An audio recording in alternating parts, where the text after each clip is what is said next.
Ma'am. Hello and welcome to Rasika Dugal, one of my favorite actresses and also one of the world's favorite actresses now. Rasika, I know it's politically incorrect these days to talk about things like this, but you are the thinking man's trumpet, aren't you? You're emerging as that. I suppose we should make it gender neutral now, the thinking man and the thinking woman's pin up. But how nice it is to find yourself as something like that now. Have you seen the memes on you on Mirzapur, which sort of highlight this aspect of you? You should if you haven't. It's quite amazing. I have seen a few memes, of course, and Mirzapur has so many. Every Yeah. day, every day there's a new one. But this one is I didn't know there were many like that, which sort of suggested that. That's good to know, and I'd like to see more of that. Yeah, and they're quite tastefully done. All the ones where you're talking about Chinese food and how how good it is, and the way you say it. But on a more serious note, today I wanted to talk a little about Out of Love because I think that's one of those less appreciated roles that you've done, which is quite fantastic because it's of course based on Dr. Foster, which was one of my favorite BBC series, and Suran Jones, I think, was outstanding in it. She was. Almost feral. And to take up a part like that, which is not always, she's not always perfect. She's quite flawed and great in a great way. And she's actually, for me, she's actually the now version of that boiling the bunny fatal attraction kind of scene, especially that scene where she dissolves her wedding ring in the acid. I mean, what an outstanding role as Dr. Meera Kapoor. So, how was it when you got the part? I mean, must have been everything that you wanted to do. It was, and funnily enough, at that time when I was promoting, I think I had been promoting Delhi Crime and Mirzapur, Hmm. and people would ask me, "So, what are you looking for next?" And I said, "I'm really looking for a role in which I'm driving the narrative, Right. because I felt that I had had so many beautiful parts, but I really wanted that one really meaty one where it really is almost an exhausting experience for Yeah. me, and I wanted to go through that." And also to be in a part where I'm almost in every frame of the show. Right. And I wanted to know if I can still be interesting and engaging to an audience. And also, I think at that time I was really looking to sort of hone my skills as an actor in terms of being able to understand how to graph a, a character through a show or a film. And that you learn very effectively if you have a really lengthy part, a part which is sort of driving the narrative. So those were the things that I was sort of interested in doing as an actor at that time, and that's when Out of Love happened. That's what I always say, as artists, when you seek some, you get everything that you truly seek. So I think that's what happened at that time, and that's when Out of Love came. And like you said, I couldn't have asked for anything better than that to sink my teeth into. Of course, there was the original was there, and India wanted to, and Hotstar wanted to remain very true to the original, and they mostly sort of Yeah. stayed like that, Pretty uh, much. pretty much through season 1 and 2, except for minor changes which are because of the cultural context. So yes, I was happy to do that, but I was also wondering, if we hadn't chosen to do that, how we would have adapted it and what could have happened with it. But this is the path that the creators chose, and I was happy to be on that journey with them. And of course, it was, well, shooting for a series in which you're in almost every frame of the show is a very fascinating experience, because you have a very very long shoot schedule and very long shooting days also. Yeah. There's no one day where you can say, I'm not in this scene. You're Yeah. in every scene. Yeah. So you can't say, I have 2 hours off today. And so I was pretty much on a roll. I didn't have time to the kind of time that I used to have in other projects to think things through, to really absorb what I had done in one scene, how I want to change what I'm going to do in the other scene, because of how a particular scene has been shot. So I didn't really have time to absorb too many things, but it was a different kind of an experience. And I kind of, in the early days, I was a little worried about, you know, uh, not having enough time to work on the details that I'm used to doing. But I said, hey, this is how it is, and let's take this challenge and let's do the best that we can, you know. Yeah. But of course, season two was smoother because I already knew the drill. I knew how rigorous it's going to be.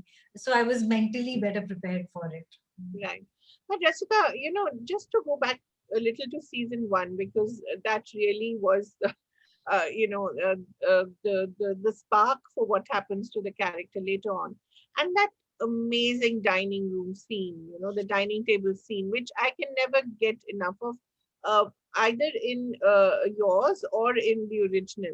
Both are scintillating and both are done a little differently. I mean, you do it a little differently from Suran. So talk a bit about that kind of, to have that kind of, to slowly reveal what has been festering within you for so many months, and to do it in such a way. Uh, how was that scene? Because that really is the centerpiece of that season. Although it comes very late in the season, for me that's the centerpiece. You're right. Actually, when I watched season one, I felt exactly like this. Yeah, I felt like that scene was a very, very strong and powerful one, and it remained in my memory for a very long time. In fact, when you're shooting for something which is adapted, the problem that you have as an actor is you've already seen the original, exactly. Yeah, and I don't like to work with a visual, a visual, and already a visual reference. yeah, I can read a book about a film. I can watch something else related to it, but I can't see the exact thing done earlier because it really messes with my own way of doing yeah. it. Then it doesn't leave room for what I would bring to the table. But fortunately, I have bad memories, so Good. I can easily forget a lot of things that I watched a while back. But this sequence in particular stuck in my head for a while.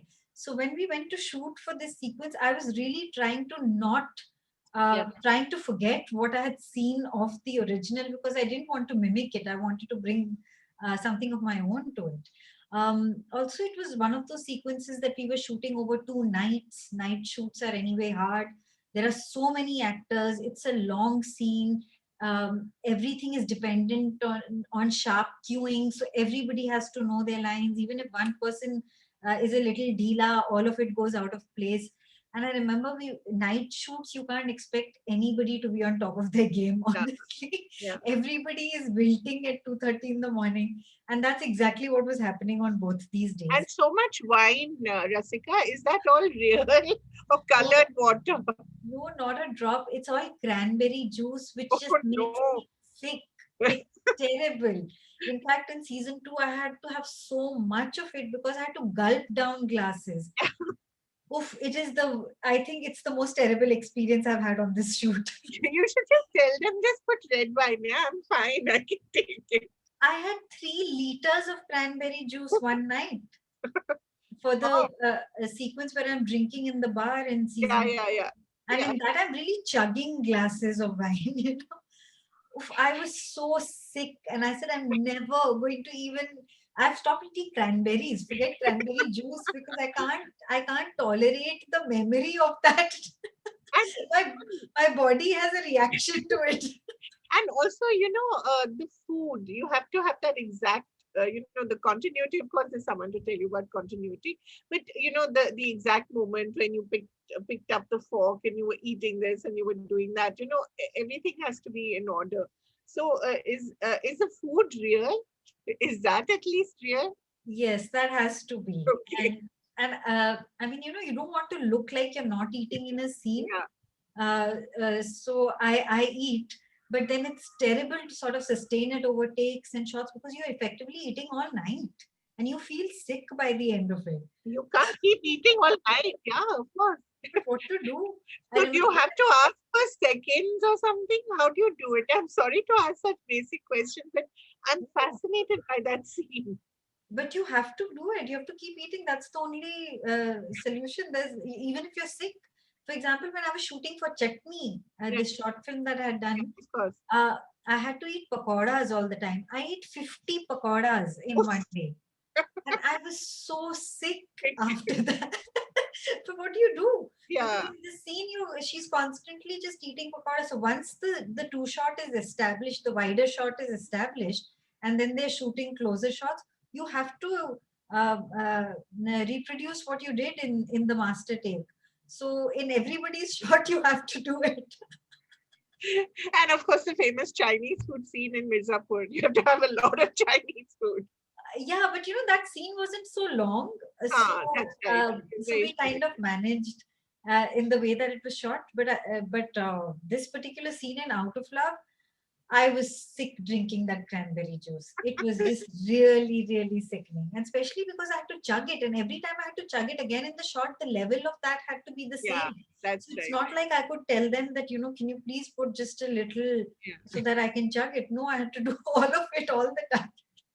But what drew you to it? I mean, I understand that for an actor, having someone having done that before is a challenge, and perhaps that must have been something that you must have really thought about before taking it on. But what drew you to Dr. Meera Kapoor? I think the narrative allows for so many shades of her to sort of emerge, Yeah, and I think she's this kind of person is who has seemingly a perfect life, yeah, and once you see it more closely, and once there's trouble in that routine and in that seamlessness, then there are shades of her you will see which you would never expect. yeah. She's the kind of person who you'd meet and you'd never expect that she would be the kind of person she is at that dinner table sequence, for Yeah, example. or And even that sequence. Sorry to interrupt, Jessica. I keep interrupting you. I'm sorry, no, but no, that sequence in season 2 where you're going to this party and you're uninvited and you're going correct. with this teacher of which you find later is your son's teacher. Yes. So Yeah, she does these yeah, unpredictable, unpredictable. Yeah, erratic things, which otherwise, when you see her, if you go as a patient to her hospital and you're her patient, you'll be like, wow, such a nice, sorted, right. sensible doctor, right? But once you see sides of her when she's in trouble, so that's what I found interesting about her. That she's exactly the kind of person who we'd meet in life, and we would say, "Oh, we never expected this person to behave like this." Yeah, Whereas all of us know that there is no one way that one person or one type of person behaves. right. Yet we always expect people to behave a certain way because they seem to us a certain way, or they fit into a certain type for us. And then she's this person who sort of breaks all those types, right? Because she's just always doing things which are so out of character. Right. Right. You know, Rasika, in all the characters that you played recently, especially, whether it's Loot Case or Savita. Savita, of course, is a sweetheart in Suitable Boy. I think she's really like a rock, and she's all good, right? Which is nice. Sometimes you need to play those. But you're not necessarily all good in the recent roles that you've done, and I'm glad for that. But that also gets you extreme reactions sometimes from people, doesn't it? That, oh, and you are in real life very strongly feminist, and I think you have a very clear view of the role of women in society and the role of men. So sometimes when you have to play schemers like your Mirzapur character, how does it feel? I feel very empowered and I Yeah, feel very, very liberated because, especially with Beena Tripathi, I yeah, feel like she's somebody who has sexual agency, yeah, or absolutely. at least did in season one till she was punished for it at the end of it. And how badly. And very, very, very in a very heartbreaking way. And when I read the script for the first time, and I was like, wait, I was enjoying this woman's sexual agency so much up until now. I was like, guys, why do we have to do this to her? Yeah. You know, but that was me responding as an audience more than So that's what I meant, Rasika. Sometimes does the feminist in you say, why is this happening to my character? you know, I would like, yes, because I mean, the feminist in me would not want this person to be violated in any way, and Uh, would want this person to preserve her sexual agency, right? exactly. Yeah. But this is a story, Yeah. and you know, this is the way the story Right. is taking shape, and maybe it is saying something else about our society, and Exactly. it's making a very strong point about that. Right. So even though I would aspire for Bina to not meet such a fate, Yeah. but but I think that that happening is telling us something about the society we live in. So, Absolutely. And even though the feminist in you might recoil at what is happening to your character on screen, the fact is that, as you said, it says a broader point. It makes a broader point about what's happening rather than what you are feeling, right? or rather than what I would want it to be Want it to be, rather. in Exactly. an ideal world. Exactly. But sometimes you do get extreme reaction from your fans, don't you? They say, why do you let this happen to Veena? And what do you do? That's your character, right? But that's a positive reaction in my opinion, because that means that that people have become really invested in that character, and they feel the grief that that character is feeling, Right. or they feel the grief of her being humiliated and violated, Yeah. and that I think is the victory of a story, you know, because Absolutely. that is the intention. I Yeah. mean, it would, I would be very upset, and I wouldn't take a project if I felt the overall story is being regressive. Right. I don't think that characters, I don't look at a role or a character as progressive or regressive, because that would be judging them. And I would be very open to playing a character whose morality or politics is not in sync with mine, because as an actor, that is very interesting to do. Right. But I would not align myself to a story or a project um, uh, whose politics is not in sync with mine. That is something which I would be worried about, which I'm always concerned about as an artist. As Yeah. an actor, unfortunately, you don't have complete control over it always. You always think that it's going to go a particular way. It might not look like that when it's done visually, even though it's there, it's very well meaning and politically correct according to you, or aligned with you politically in terms of the script. It might not turn out like that and might not be in your control, but the best you can do is sort of always ask yourself these questions when you're choosing projects, you know. Right. So that's what I always do.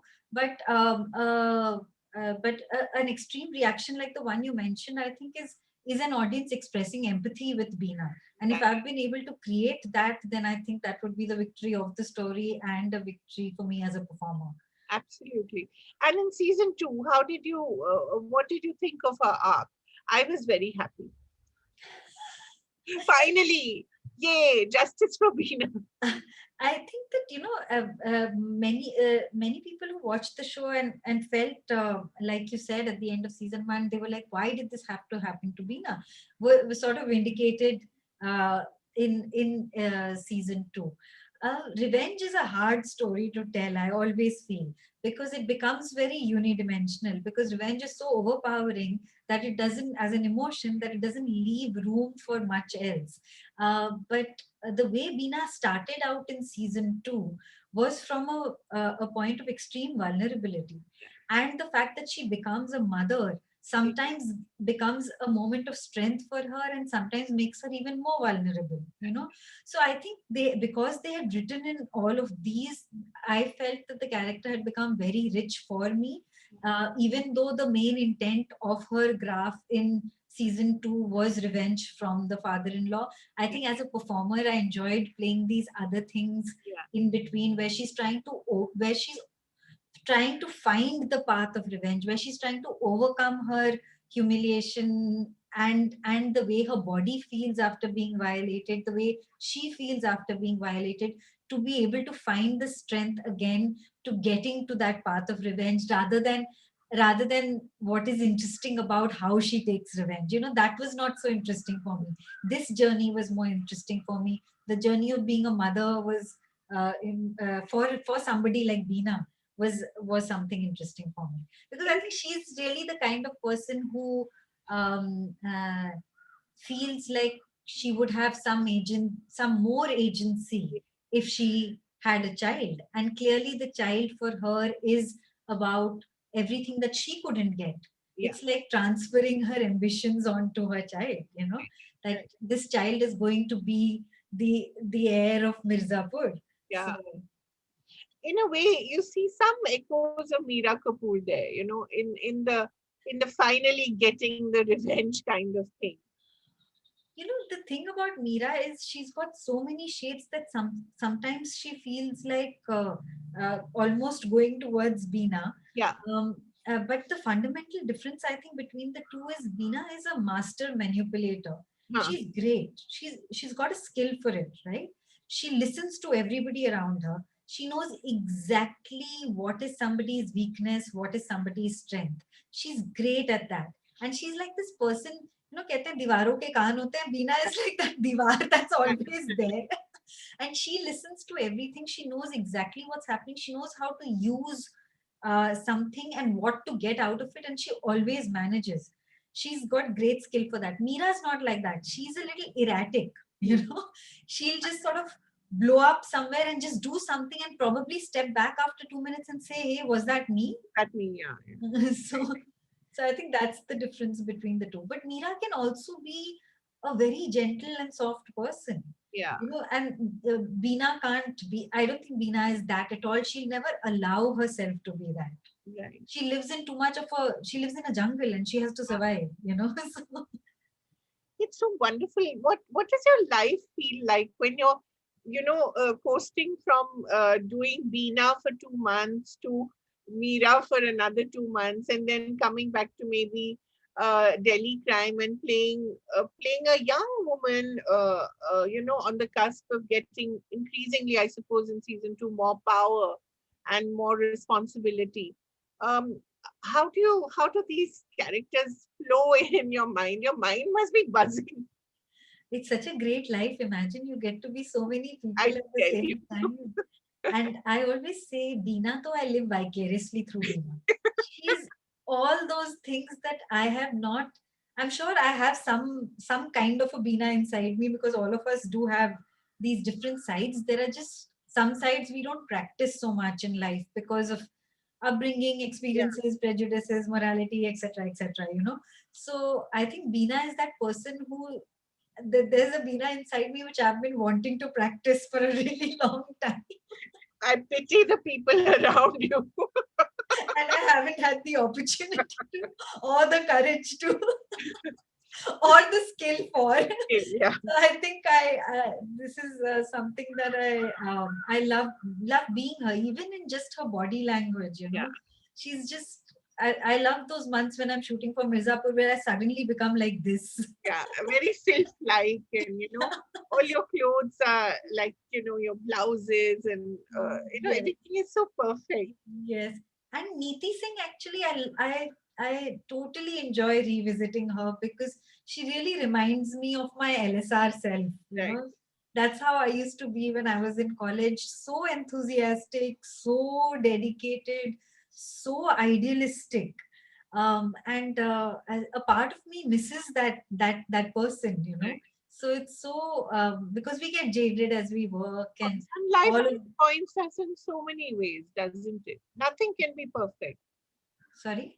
Life does disappoint us in so many In so ways. many ways, and unfortunately you learn so many Yeah. things from it, fortunately or unfortunately. Yeah. And it's so nice to be able to go back to a Neeti Singh who still believes in things, who still is idealistic and believes that something that she will do will change the world, so or change the system, and she still has that inherent energy to fight a system. Right. So I think I really enjoy revisiting her.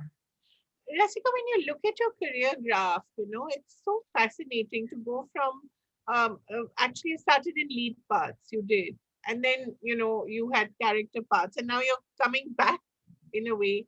What, after 10 years, after more than a decade, I think, of coming back to leading roles where you're really carrying the series, carrying the film. Um, does it feel like great? This is, finally what I really wanted to do, or did you always feel that it doesn't really matter what my part is as long as the story we're telling is worth it? I didn't have a plan in mind for my career because that's not how I am. Mm. So therefore, I think I was more accepting of the things that were happening to me rather than being disappointed with what I wanted it to be, and not having that. So I've always felt that this journey has been very, very interesting. Like, who gets a project like Delhi Crime and Mirzapur and Manto and Hamid and Kissa? I mean, it's a beautifully enriched journey. So Yeah. I didn't ever feel that I didn't get what I wanted at a particular time. Of course, there were long periods where there was no work, Yeah. and that's when I felt I questioned where I was. I was like, how many years of my life am I going to leave to chance, and where is this going? But in terms of as long as I had work, I was happy. I didn't ever look at that work as small or big or not good enough or not. I was so preoccupied by with doing a good job in whatever I had that I had little room for everything, for anything else. Of course, your mind does go to, "Acha, I wish I had this," and Yeah. I wish I could do this. But that was not the overriding feeling at all. In fact, I feel it's been such an eventful 10 years, and I hope that it remains as eventful. I don't want it to be stuck, uh, either myself to be stuck mentally in doing a certain kind of roles, a certain length of roles. And I hope that I can manage that variety. I can continue to sustain that variety in every way. But that is possible now, isn't it, Rasika? Because of the kind of opportunities one is getting, not just in terms of movies, but web series internationally. I'm sure Suitable Boy must have got you noticed globally as well. It puts you in another league. What are the kind of opportunities that open up with, say, something like a Suitable Boy? It's hard to tell because especially because I've had so much work coming out at the same time. Right. It's hard for me to tell what led to what. What? Okay. And Also, very often it's not just one thing. Hmm. Like, some producer would have seen you in some film somewhere, and then some director would have seen you in something somewhere else, and they would have met at the same time, and they would say, "Hey, why don't we cast Rasika?" Right. So it's always a bunch of things. It's never one thing either from them, or and also very often I don't have access to that information. I Hmm. have no idea why got selected or rejected for a part, and in one sense I'm happy to not know because I'm like, I don't want my mind to be wrapped in all of that. Let me just do what I feel like doing as an artist rather than feeling like, oh, this had got me that, so this is how I should always Yeah, do it. it colors your perception of your work, and then it takes away from your work, doesn't it? You have to It think, okay, did I network right? Did I go to that, maybe that event, that party, whatever? Doesn't that become a little confusing? it does. That's why I think the best way to do it is to not have a strategy. At least that's what's worked best for me. It's the most peaceful way to be, and it's the most fun way to be in this on this journey, I think. And it's the best thing that you can do to yourself as an artist, to preserve the artist in you. I Right, think that's the best thing to do. right. And when you look at the work that you're doing now as well, it's so diverse. You have a film coming up, I think, with Nasir. You have this is going on. You have Delhi Crime coming up. Can you talk a little about the work that you're doing now? You just did a voiceover for an Audible series as well. I mean, how exciting is the sort of variety of work? The last few years have been such a boon for actors in Such terms, yes, in terms of just the different genres that are coexisting, the kind of things that audiences are appreciating. I think it's really a golden time. And there are just so many things that you can do. You can be in a film, you can be in a series, you can do voiceovers, and all of that. And there's no one formula which is working for everybody. There seems to be room for everything. So I think this has really been the last, I mean, before the pandemic at least, the entertainment space has been wildly interesting. And I'm very happy to be a part of it and be doing such a variety of work within it. can you talk a little about the work that that we are going to see soon? Like you said, there's a short film which I've done with Nasir Saab. There are two short films actually that I've done with him. There's the Audible project, which is on air. Delhi Crime season 2 is going to come out at some point this year. There are three other projects that I was supposed to start starting June till December, but now I don't know what's happening with those dates. And also, there's going to be season threes of existing shows. Oh, yes. How can we forget Beena Tripathi and Meera Kapoor? We can't just leave them, out there.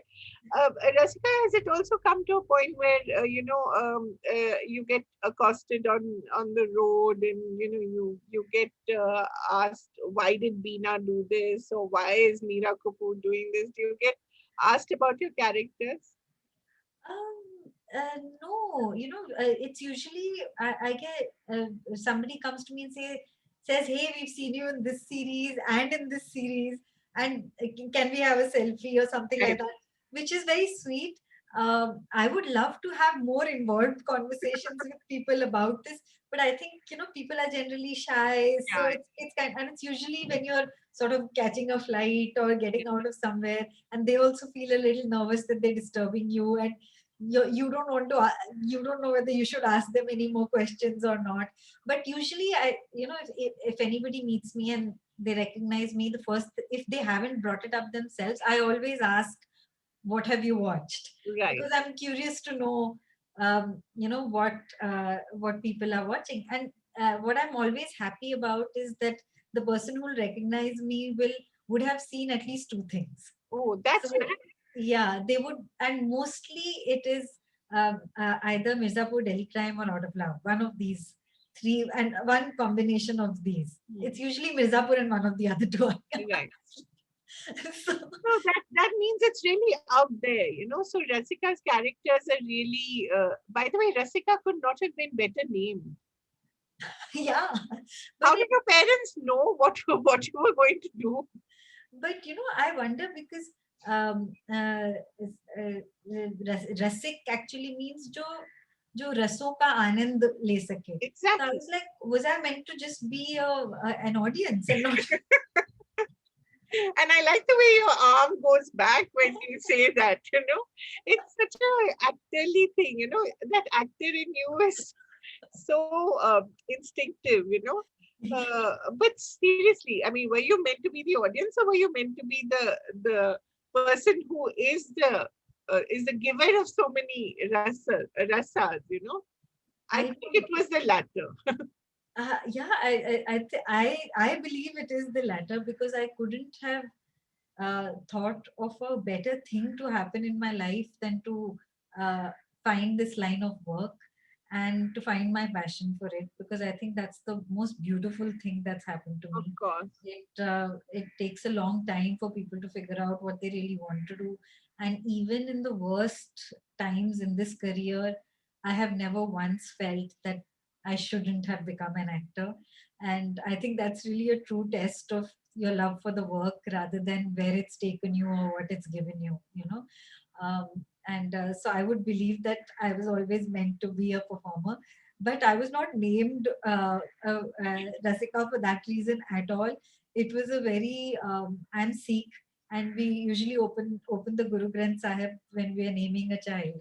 Right. So and you open the Guru Granth Sahib, and the first vak that comes out, the first alphabet of that vak You name the child with that alphabet. Oh, okay. And the work that had come out for me was Rasik Rasik Prabh Ke Gun Gao. So my grandmother decided to name me Rasika. Okay. How interesting. How do your parents feel about your work? Were they always supportive, or did it take them some time to look at your career the way you were looking at it? Um, so, because I didn't have a plan, I kind of fell into becoming an actor Right. because I had just applied to FTI because I thought it's a great, being in a film school will be great fun. It'll be great artistic environment to sort of hang out in, and you'll be watching films every day, and there'll be cinema in the air. And I had all these lofty sort of sort of ideas of being in a film school, which I think it was more about that for me rather than becoming an actor. And that's how I landed up at FTI. So I don't think I was taking myself too seriously. So neither were they. Right. They didn't realize that I was going to become an actor because I didn't either. Because when I remember when I went to FTI, when we had to do those first round of introductions that you do, in class, when Yeah. you first start class with a bunch of people, I realized that everybody in my class had been wanting to be an actor since they were a child. Oh. And I had no such ambition. I was like, no, I just thought it would be a fun course. So I came. But I think about 6, 7 months into the institute, I had decided this is it for a while, for as long as I can help it. So it kind of happened like that. So I don't think they completely understood that this was going to be such a passionate thing for me, because it took me a while to understand that as well. I think that in my initial days in Bombay, when I didn't have so much work and I was really sort of auditioning and being rejected and doing that endlessly, I think they would speculate about where all of this is going to go, Yeah. but they were kind enough to not sort of burden me with that. I think my parents would just discuss it by themselves and not talk to me about it. They were nice like that, but at the same time, I think any small thing that I got, like even a two-scene role in a film, and I had done about 14 films like that, they were very excited about it, and they would always celebrate that. So I think they were just the kind of support that I needed at that time. Do you still remember your FTII colleagues, your classmates? Are they still around? Are they acting, or what are they doing? Most of them. Of course, we had a small class, so all of us knew each other very well. We were 18 people in the acting class the first year. Divyendu, Right. who plays Munna Bhaiya in Mirzapur, is my batchmate from FTI. Oh, really? Oh, must have been nice too. And the first time we worked together after the institute was on Mirzapur. So we Okay. were both very excited about it. And there are so many things that are, you don't need to communicate to the other person when you've learned it together, Right. because I have some rules about which I don't let anybody violate, which is like I'll never tell a co-actor what to do. Okay. Even if something that they're doing is not working well for how I thought I was going to do it, I just accept whatever they have to give me and respond to that. That's a cardinal rule for me. I'll Why never is sort of, that? Why is that? because I feel that it's not my job to direct Uh-huh. the other person, and even if what they're throwing at me, if what they're giving me is not corresponding with what I thought this scene was going to be, my best choice is to accept it, because that can give me something beautiful and magical, Yeah. which will in fact be much better than what I had thought, so which might in fact be much better. It might not be, but you have to willing to take that risk. You Yeah. have to be willing to take that risk for magic to happen. Right. Otherwise you're just going to do something which is efficient but not magical. Right. Right. So, and Divyendu totally knows that. So I remember we were doing this one scene in Mirzapur in season one where I'm wearing this red sari and I'm kind of semi seducing him, and Yeah. Yeah. Yeah. like you don't know what the dynamics between these two Yeah. are. You're almost like creeped out by it as an audience. There's a lot of creepiness there in Mirzapur anyway. And I remember he got a direction to do something in between two lines. So I was keen to help him out. So I said, Divendu, do you want me to take a longer pause so that you can do this? He was like, no, no, you do whatever you want to, I will work with it. And I thought to myself that that's exactly how I also function. And this Yeah. is what we learned together at the institute, So it's so nice to have that unspoken understanding between. What are some of your other rules?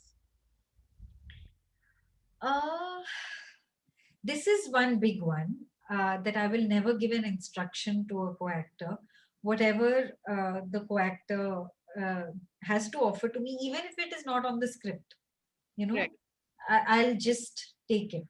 You know, if the script says that the co-actor will say yes, and the co-actor says no, I will work with it. I will never stop the scene and say, hey, this is not what was on the scene. This is Right. not what we had rehearsed.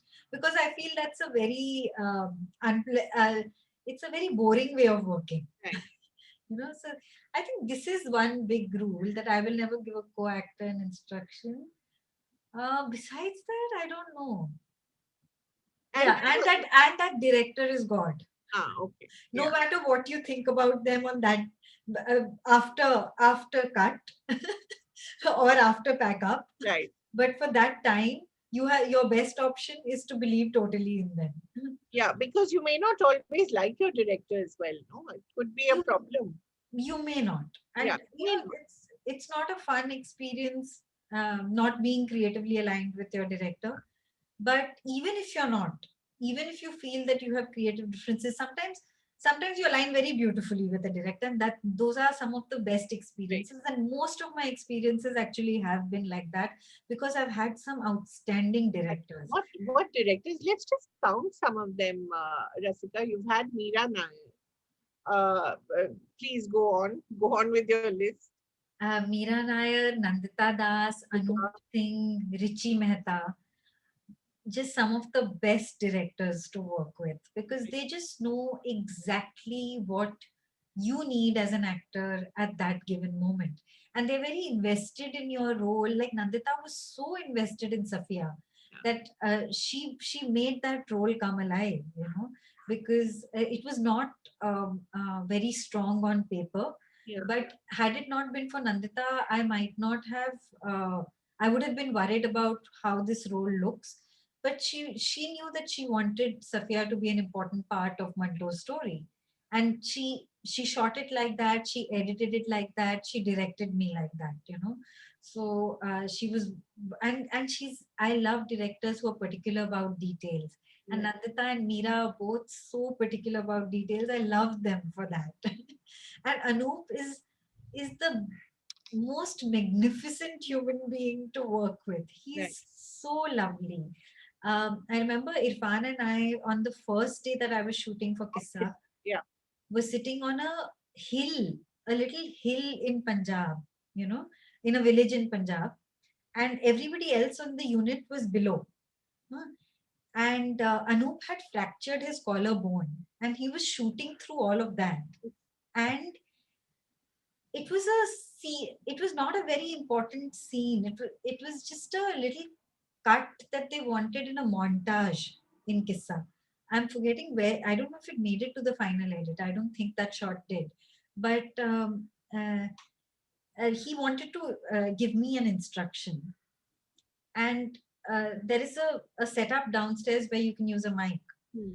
Anup would never, ever use a mic to give an instruction to an actor. So with a fractured collarbone, God. he made his way up to the hill and he whispered what he wanted me to do. I mean, I have so much gratitude for the kind of director he is and for the kind of environment that he created and introduced me to very early on. This was in Right. 2012. Right. I have a lot of respect for him, and he's such a kind person that everybody on that unit um, found their kindness.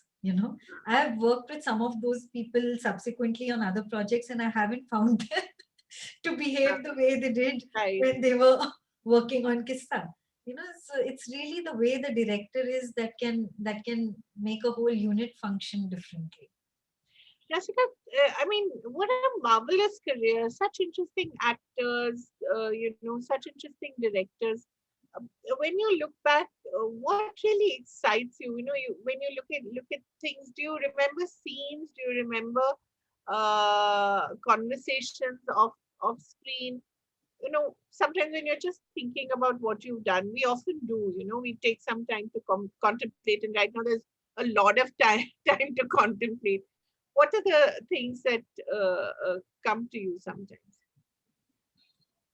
I think the things that I remember most often is, and I really cherish, is when me and my co-actor had a magical moment, Right. you know, where there was a moment where neither of us had thought that either would react in the way that they did in the time between action and cut, Right. you know. So those are the things that I really really cherish and remember. And also I think just my relationship with my actors, with my co-actors and directors, I think they're very very special. And it's just very beautiful when you can uh, collaborate uh, like that, and there's so much because it's a professional setup, but there's filmmaking is such a personal exercise as well, that you end up sharing so much Yeah. when you're on that journey. Right. And as co-actors, not like you're sitting and talking after back up. No, those happen with other people as well, right? But it's just what you manage to understand about each other, and the moments that you had which you hadn't expected, Hmm. in the time that you were working and being those other people that you were trying to be. So, So what is Rasika's favorite character? Whatever she's playing right now. oh, very tough this question. uh,